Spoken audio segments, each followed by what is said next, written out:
Welcome back to the Wrong Advice Podcast. I am your host, John Pacciuto, and I'm very excited to have my dear, dear friend, the one and only Brooke Haroldsen, on with us today. Brooke, how you doing, dude? Air horn, air horn, air horn. I'm so good. The sun is finally shining in Idaho, and I'm so excited to be out of depressive weather. So I'm good today. Yay. Can you introduce yourself to the listeners? Of course. My name is Brooke Haroldsen. I am originally from the lovely Fresno, California. But I'm going to school to get my art degree, my bachelor's in Idaho right now.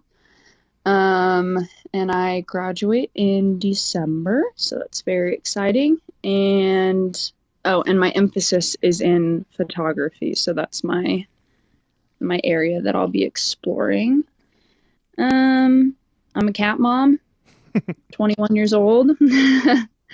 And yeah, I guess that's... And also an NFT collector because you are one of my collectors. Oh, true. I have a very small collection, very small, only like four to five pieces, something like that. Wow, makes me feel even more special. Yeah, you're on the short list. So your introduction poses a bunch of questions for me because a lot of the fact that you and I sort of do the same thing, we're in dramatically different places in our lives, just like inherently makes me inquisitive about like the who, what, when, where, why, and how. So I'm super curious, number one, when you decided to go to college, what made you make a decision to major in an art field? Because like to me, I've always sort of felt like this is something that you could do outside of paying exorbitant amounts of money to school. So I'm sort of curious what made you kind of decide on this route for your career. Yeah, so actually, I wasn't going to go to college at all. I wanted to go to beauty school to do hair. Beauty school dropout.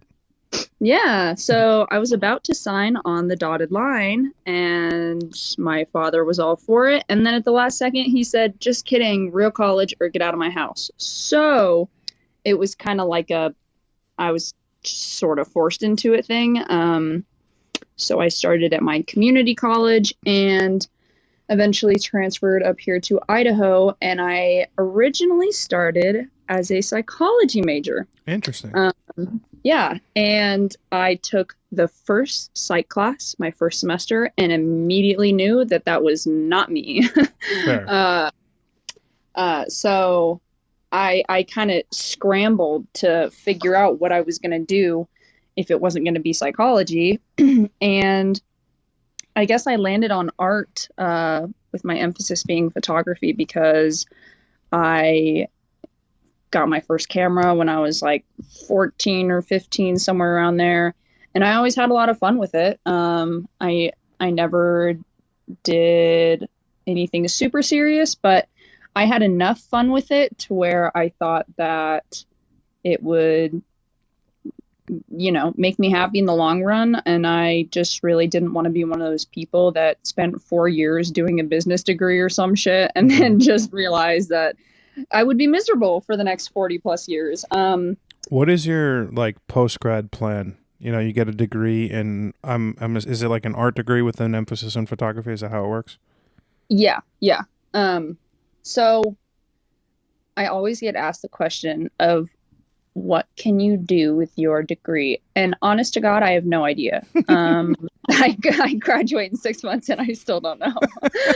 Nice. That's good. Yeah. So I'm really hoping to get some type of job surrounded by photography, whether it's like an editing job or if I could work under a photographer or something along those lines. I just am very passionate about not working at Walmart. That is my number one goal as of right now. I think that's a good goal to have. Yeah. What was it about, I guess, arts in general, because I have seen other medium work of yours outside of just photography, but like what was it about photography and art that sort of draw you to it? Like to me, I think I spent a lot of my life like pushing away from arts, right? And then like something magical happened a couple of years ago where it became my life. So like you've made the choice at a very young age to jump full steam into it. So what was that? So I guess it was mostly like I was fascinated by photography specifically because I could capture a memory and like freeze it in time, and it would just forever be that moment in a photograph. And I always was kind of in love with that idea. And I'm not a super artistic person, I guess, like in terms of art in general. Like, I'm not great at painting or drawing or literally anything else, but Give yourself I, some credit. well, uh, I guess I just don't enjoy the other mediums That's as fair. much as photography. Yeah. Okay. Yeah. That's pretty cool. I mean, the one of the reoccurring themes on my podcast, is you'll be able to admit because you've listened to every episode, is that I often say, I wonder if 25-year-old John could have learned what 35-year-old John has like implemented into his life. And I often find that the answer is no. Like, right. I think life experience, and as you grow and change and have ups and downs in your life, ultimately you end up sort of settling into who and what you are, right? So for me, it's like I'm for sure extremely jealous of people who from the get-go can identify the thing that they want to spend with their life.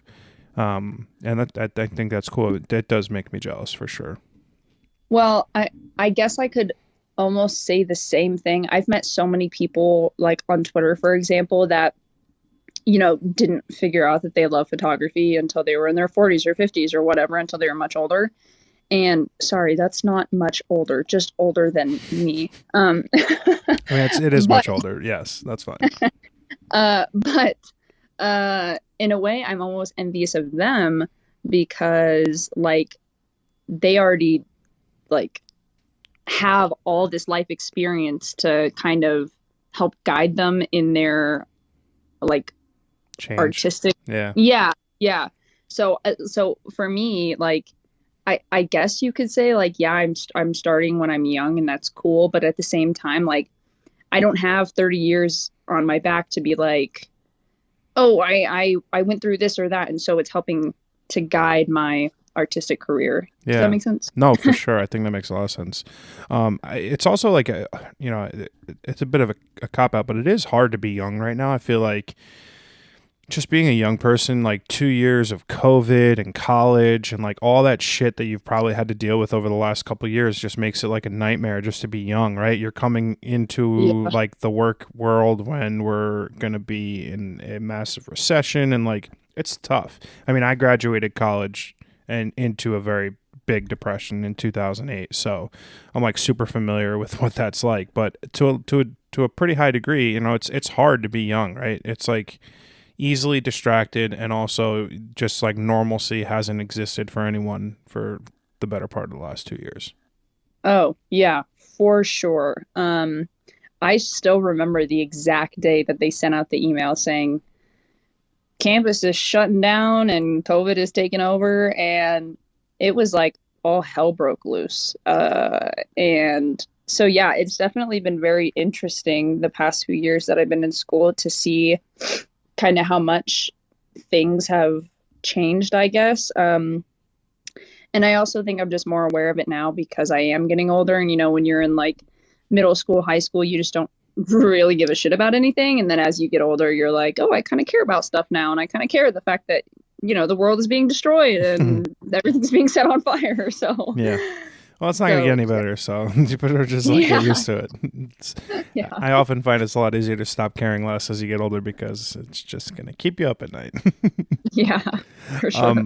So, like, when you graduate in 6 months, your goal ultimately to be not working at Walmart. Do you have sort of like a dream scenario for yourself? Like, are you manifesting anything for yourself come January 1st, etc.? Kinda, yeah. I mean, I'm,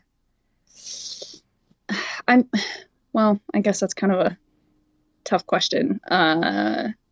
Just because I have been racking my brain for like at least the past year trying to figure out like what the next step is. And now that it's getting so much closer, I'm like, okay, now I actually kind of have to start figuring it out. But I guess something that I'm kind of manifesting for myself would be to be able to do freelance work. I am just super passionate about not doing like weddings and engagements and senior photos, and like not a bad place to start at 22, if I'm being honest. Yeah.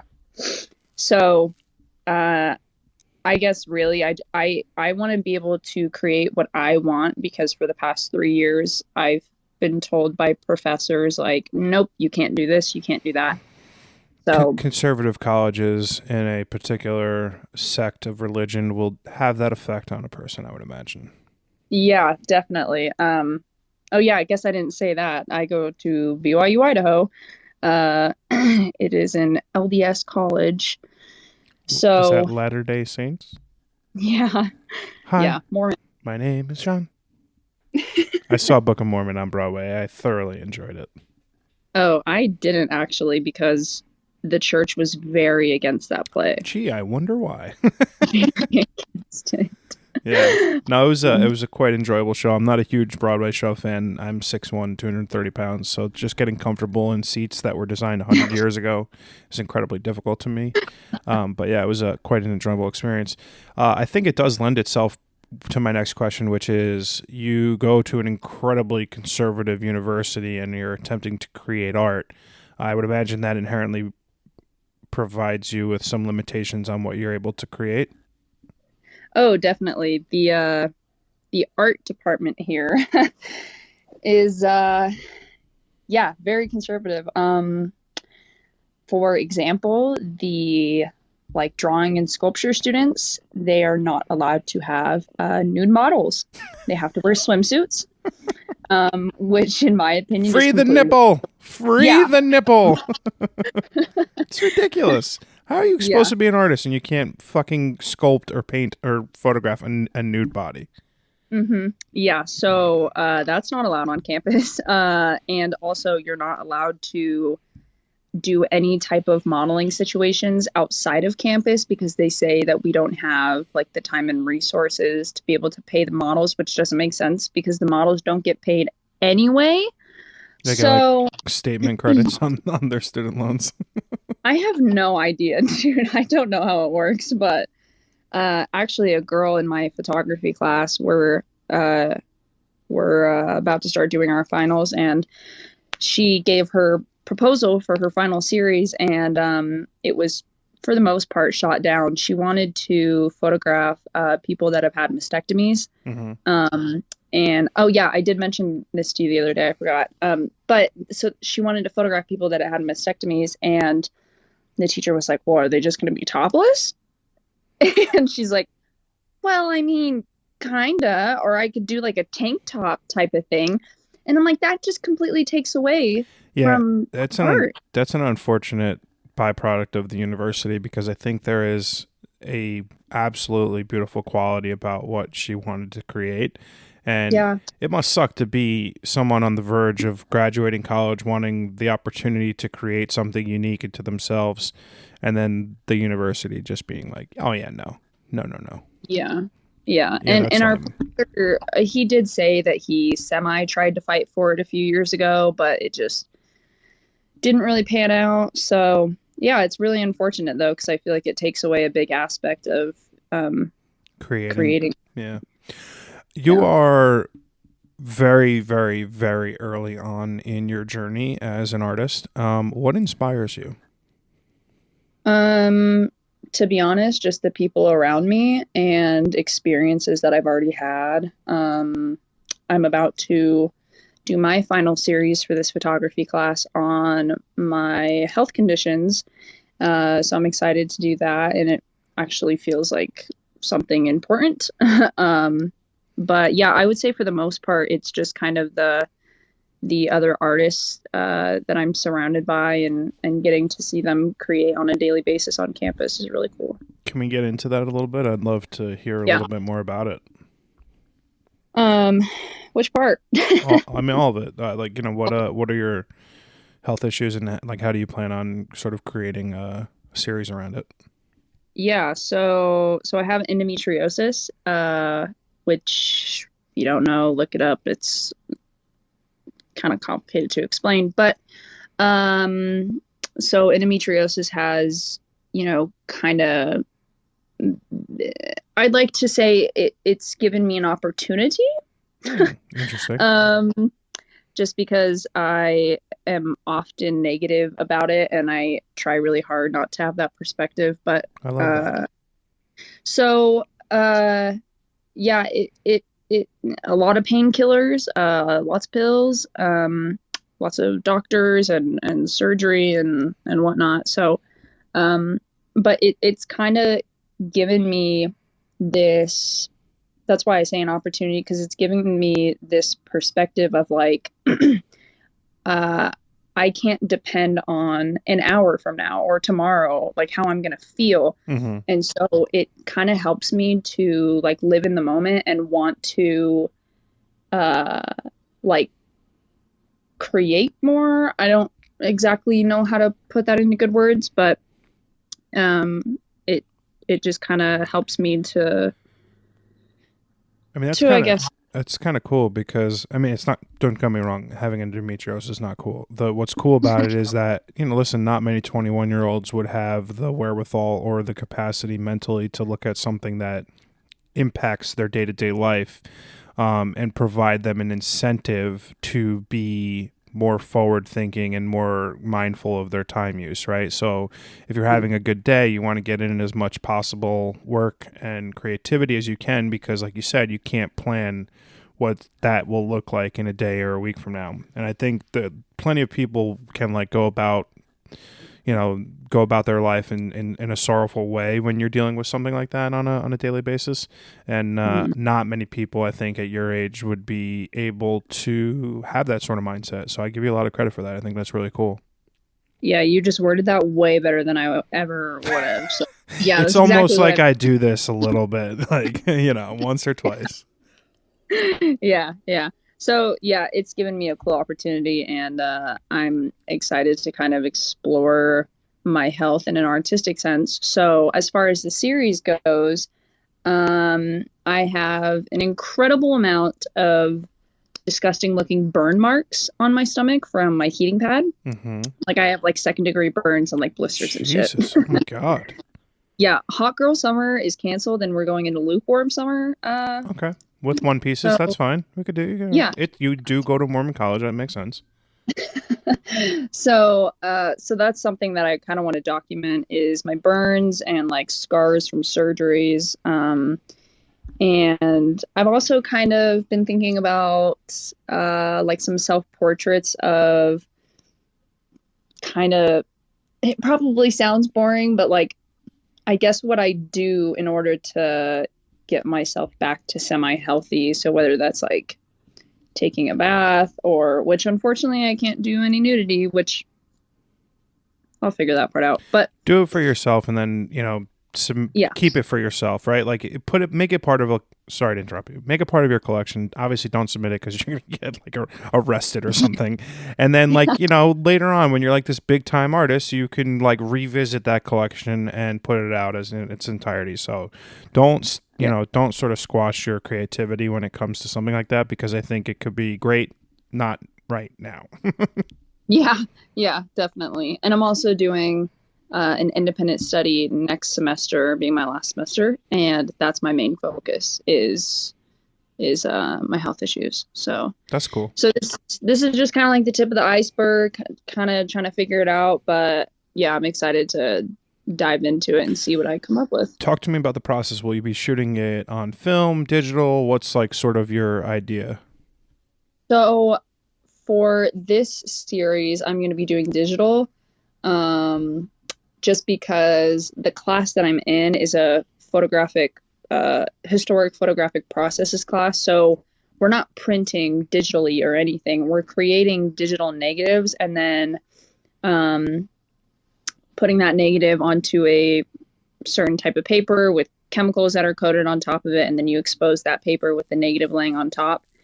And then you go and develop it in other certain chemicals. And So for the series, I'm going to be doing a Van Dyke Brown process. Hmm. If anyone knows what that even is. And then for my independent study next semester, I kind of want to shoot it on film. Um, but we'll see what the financials are looking like for me to be able to buy all those chemicals to develop my film. Oh, you have to develop. You don't have like an in-house lab you can use. Well, we do, but since I won't be in a film class, they would make me pay for it. Oh, So, yeah, because when you take a film class, you pay a fee, a lab fee at the beginning of the semester, so it just pays for the whole thing. lab fee on top of what's that fee? Oh, right, tuition. Okay, cool. Tuition, Yeah, yeah, wow. Fucking what a yeah. scam. Oh my god. No, this entire campus is a scam, dude. Yeah, don't get me started on college.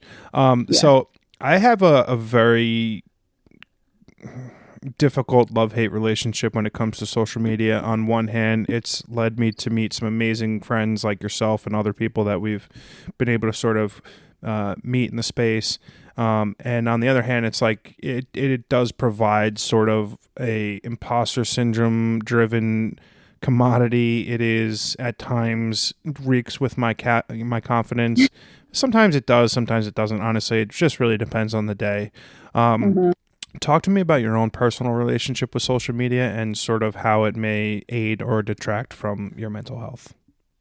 So, I guess that's what's interesting is because a lot of the people that I'm meeting on Twitter, such as yourself, like I started having social media in my life in like middle school. Yeah. And so it was a lot of like FOMO and just oh my gosh, just kind of destroyed my mental health.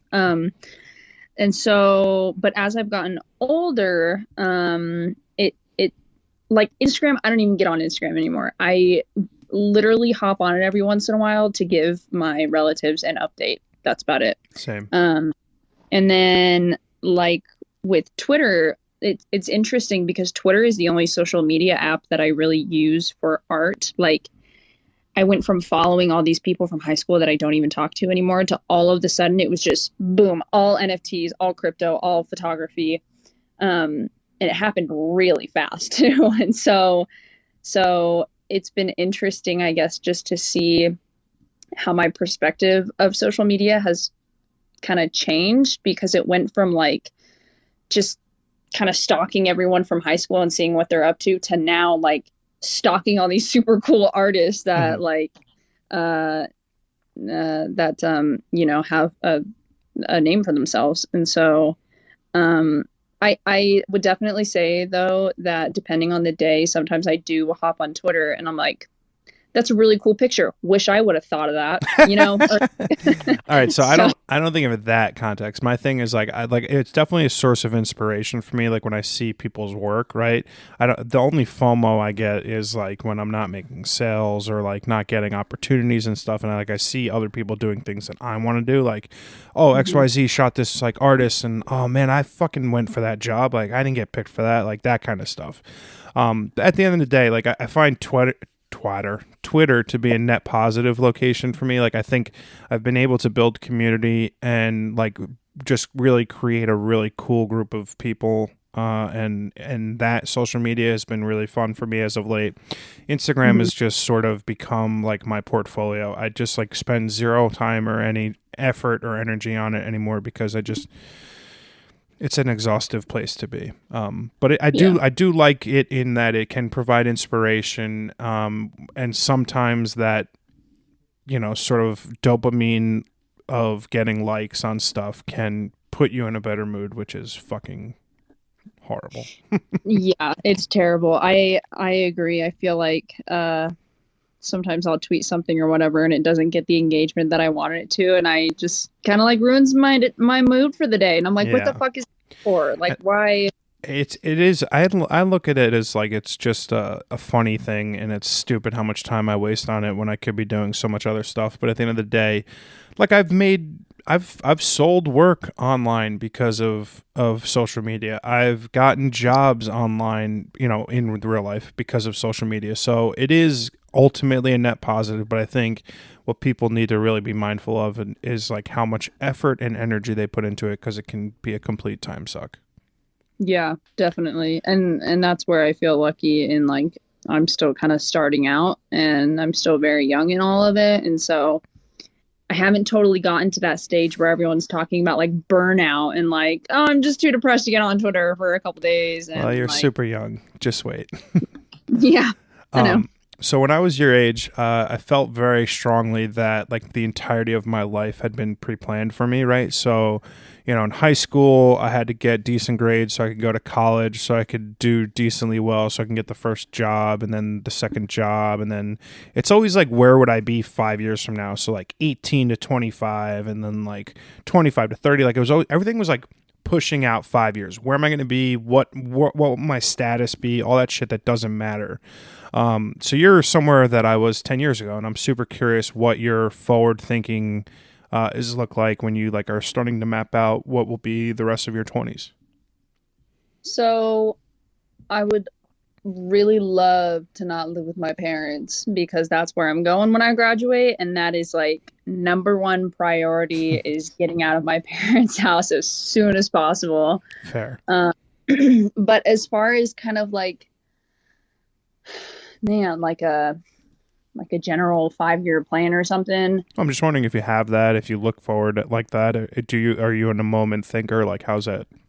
Yeah, I'm kind of more in the moment, I guess. And this is super, super morbid, but I've always been the type of person to be like, I cannot imagine myself being 40 years old with a possible husband and possible kids. Like, I just can't picture it for myself. Like, I don't see it at all.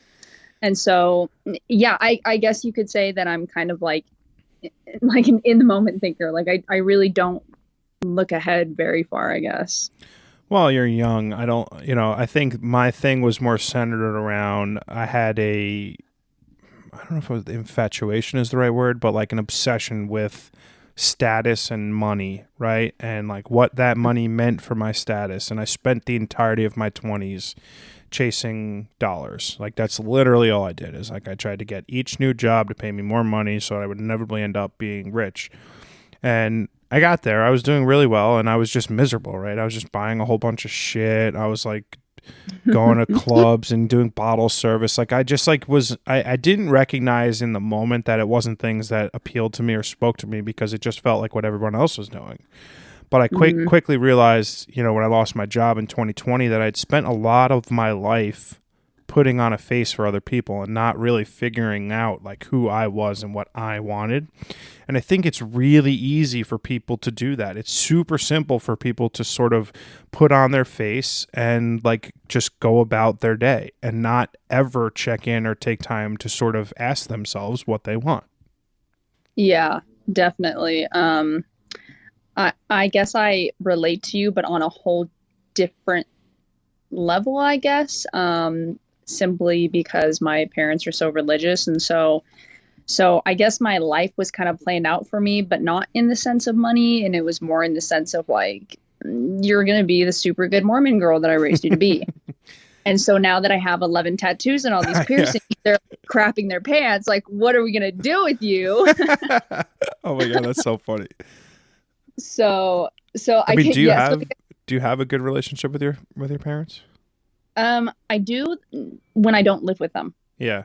Uh, and uh, I guess it kind of depends just because uh, my dad has the exact same mindset of like all he's ever done his whole life was think about money and providing for the family.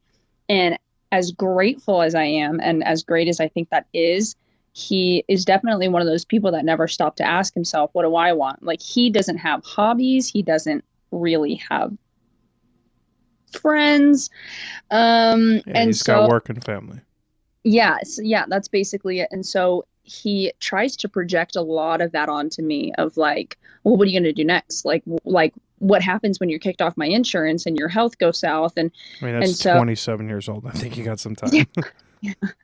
yeah. So he tries to project some of that onto me and, I mean, it's totally understandable. Number yeah, one, that's pragmatic to look at things that way. And number two, like he's your father. What else is, yeah, he's got no choice but to worry about you and like whether yeah, you're going to be okay. I mean, that's at the end of the day, that's parenting 101. Totally. I just definitely don't want to end up in a situation. I've thought about that a lot about, you know, that's why I went to school for art is because I knew, again, I didn't want to be some business major that just went through the motions for 4 years and then was like, well, shit, I'm just gonna go get some corporate job and, whatever.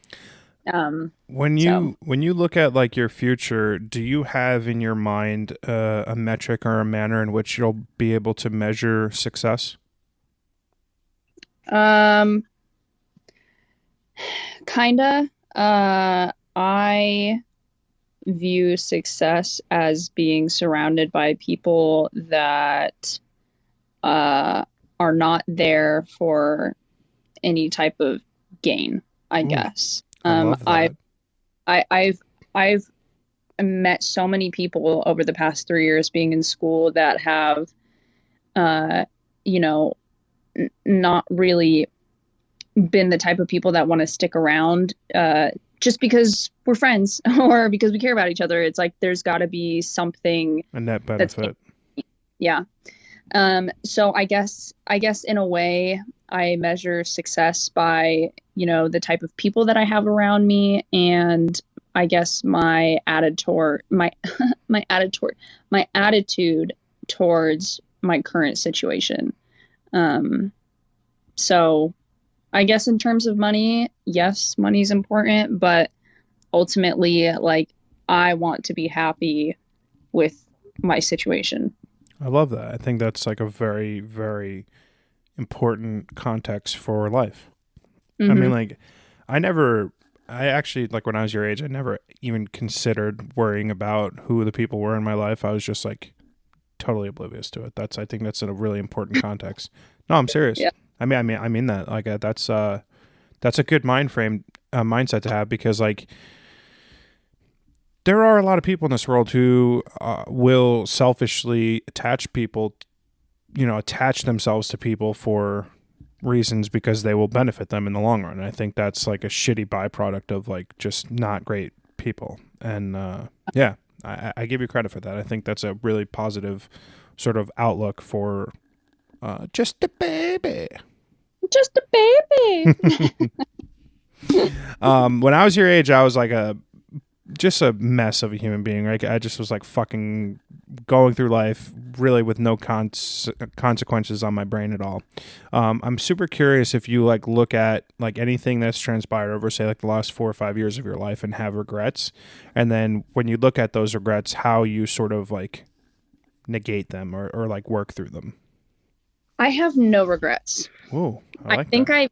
I may have said this once before to you, but I just have I have three older brothers, one younger, and so I've seen them make many, many, many mistakes, and I've seen the heartache that comes with dwelling on it and regretting it. And so I kind of decided, like, a couple years ago, I don't know when, that it's not worth it to me to sit around thinking about it and wishing, like, I wish I would have done this differently or whatever.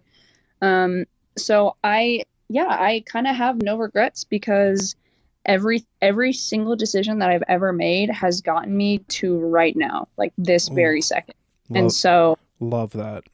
even if it wasn't a great decision, and I have plenty of bad ones, but even if it wasn't that great, like, I still have the opportunity to move forward and learn from it and look at that decision and be like, okay, so we're just not going to do that again. Love that. And yeah, What's so your I try big not to.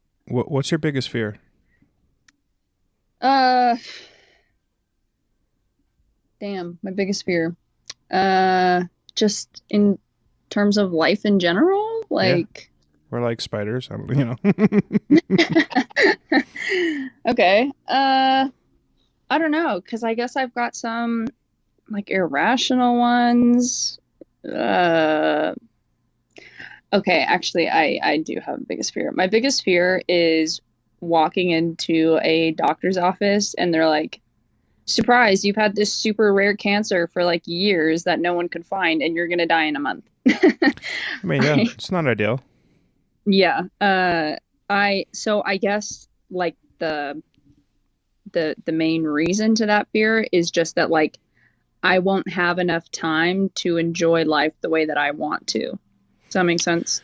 Yeah, I think that's a totally rational fear. My only fear in life is dying, and I don't necessarily know whether whether it's 36 years on Earth or whether it's 96 years on Earth. I don't necessarily know that any amount of time will suffice for me. Like I will always have wanted more, right? Whether it's a fat 100 or like a skinny 30, right? Like that's at the end of the day, like people joke about like commodities in life, right? And like trading money and oil and fucking all of those things that are commodities, right? But the true only commodity that we have in life is time. And Yep. it's the only one that you can't really quantify because when you have a lot of it, things are good. When you don't have a lot of it, you have no space to be sad about it because your time's up. So yeah, from a rationality perspective, I think that's a very fair fear to have. Yeah. Yeah. So yeah, I just my health, like as much as I want to be positive about it, I always have some crazy thought in the back of my head of like, this is it. This is the day that I go to the doctor and they're gonna tell me that I'm dying in a week. To make you feel better, even like people who aren't sick have the same mindset. I forget what it's called, but like the man's irrational fear or whatever is ultimately always that they're going to die at a young age. It's a internal biological thing that is like back to fight or flight sort of situations and like about legit like reproducing. It's like legit something in our brain chemistry that people will always think they're going to die young, whether they're in perfect health or whether they have health problems, because that's your body trying to tell you to like procreate, which is fucking insane, but it's like an actual legit thing. It's a real thing. I did not make that up. Even though this is the Wrong Advice podcast, that is a true story. Facts. Are you happy? I think that's a super loaded question. So give me a really super loaded answer. Uh, I, man, I would say that I'm content. Mm-hmm. I like don't have anything super wrong with my life that is in my control at least, Mm-hmm. that I could fix.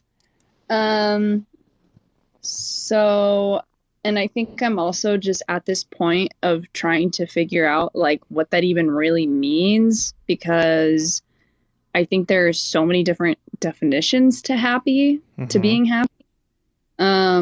Like again, some people measure it by money or a house or people or whatever. And it's like, I'm currently sitting in my tiny little college apartment with my cat and I'm content. I'm Some may say that could be construed as happiness. yeah, sure. So, I guess I'll say yeah. Okay. Yeah. I like that. I like to spend the last bit of every podcast doing sort of like a rapid Q&A. Some of them are super easy. Some of them are a little bit more in depth. But my first question for you is, what is your favorite book? Or books? Read. You can't read or you don't read? Because you broke up at that point, and I just think it'd be really funny if you're like, I can't read. Yeah, I went through all of college and I can't read. No, I just don't read. I'm not a book lover. So you don't have any single book? Nothing? Not Okay. What's your favorite movie? Interstellar. Oh, me too. I think we talked about this in a Twitter space. Yeah. One of my favorite. Yeah. I watch it like legit once a month or maybe more because it's my favorite. It's so good, dude. It just hurts my brain, but in such a good way. You know? I agree. It's so good. What's your favorite food? Heavenly chicken. My mom makes it. What is that? It's some chicken concoction that she throws in a crock pot and then puts it on top of rice. I have no idea what's in it though. Wow. Okay. I'm going to have to steal that one. Yeah. Do you believe in an afterlife? I don't know. That's my answer. I don't know. No idea. What are you most proud of? Getting my degree. Bam, bam, bam, bam. What gives you confidence?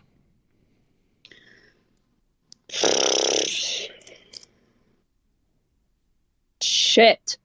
It's a good question. I know. I don't know. I'll just say my photography. Sure. Okay. Do you mean that? I don't have a better. Felt like a cop-out answer, but that's fine. We'll let it slide. What's your biggest dream? Ooh. To have a shit ton of cats. Okay. It's not my dream, but that's fair.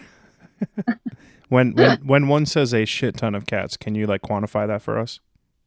Like A dozen? maybe that's a bit much. Maybe like 7 or 8. That is a shit ton of cats. Yeah. Yeah. Yeah, okay. I'm with you on that. I just want to be a crazy cat lady, man. Well, the bar's low for that, right? Cats are like cheap, right? I've never bought a cat, but like, yeah. I had a weird cat dream last night. I wonder if that means something. Oh my gosh. Yeah. Totally. Yeah, it's super funny that I just thought of it too, because I was like, I had some fucked up. I mean, obviously, I was shit faced last night. You are aware of this, as is all of Twitter. But I had some weird fucking dreams last night. Real weird. Yeah, they were all over the place. I don't know. I find dreams like super interesting in like what the potential subconscious context was of them. So yeah. Yeah. What's the best piece of advice someone's ever given you? Oh, my dad told me, which is funny because it originally came from my brother, but my dad told me this. He said, there are certain like situations in life where you have to figure it out the hard way, and it's like, you'll get the answer eventually. You just haven't had enough life experience yet. So I kind of take that as like, don't totally freak out. Like, you'll get it one day. You'll know why this happened one day. Yeah, I agree with that. I think like the benefit of hindsight in life can't really be underestimated. Yeah, totally. Give me a recommendation. Last question. Give me a recommendation of something that you have recently consumed. It could be a book, although it won't be, a podcast, a movie, or a TV show, just something that you have recently watched, consumed, listened to, etc., that you want everyone to check out. Oh, actually, I was just talking about this in a Twitter space yesterday. This photography, David Hockney. Oh, So yeah. he's a painter, Yes. but and he does joiners and all that jazz. And I want to see more of that. I want to see more people exploring and getting all fartsy crafts with their with their work. Yeah. That's cool. Mine is Peaky Blinders, and I keep plugging it, but it's really the best show, and I feel like a lot of people don't watch it. It is the best show. I've been meaning to watch it, actually. I need to get on that. Definitely do it. Brooke, thank you so much for coming on the podcast today. Obviously, I care about you tremendously as a human being. You're just like one of my new favorite people. I have a very cheesy line. If you've been on my podcast, you're part of my family, so welcome. I'm very, very appreciative that you took the time out to chat with me today, and hope you have a great rest of your day. Of course, you too. Thanks for having me. You're welcome. Take care. Okay, bye.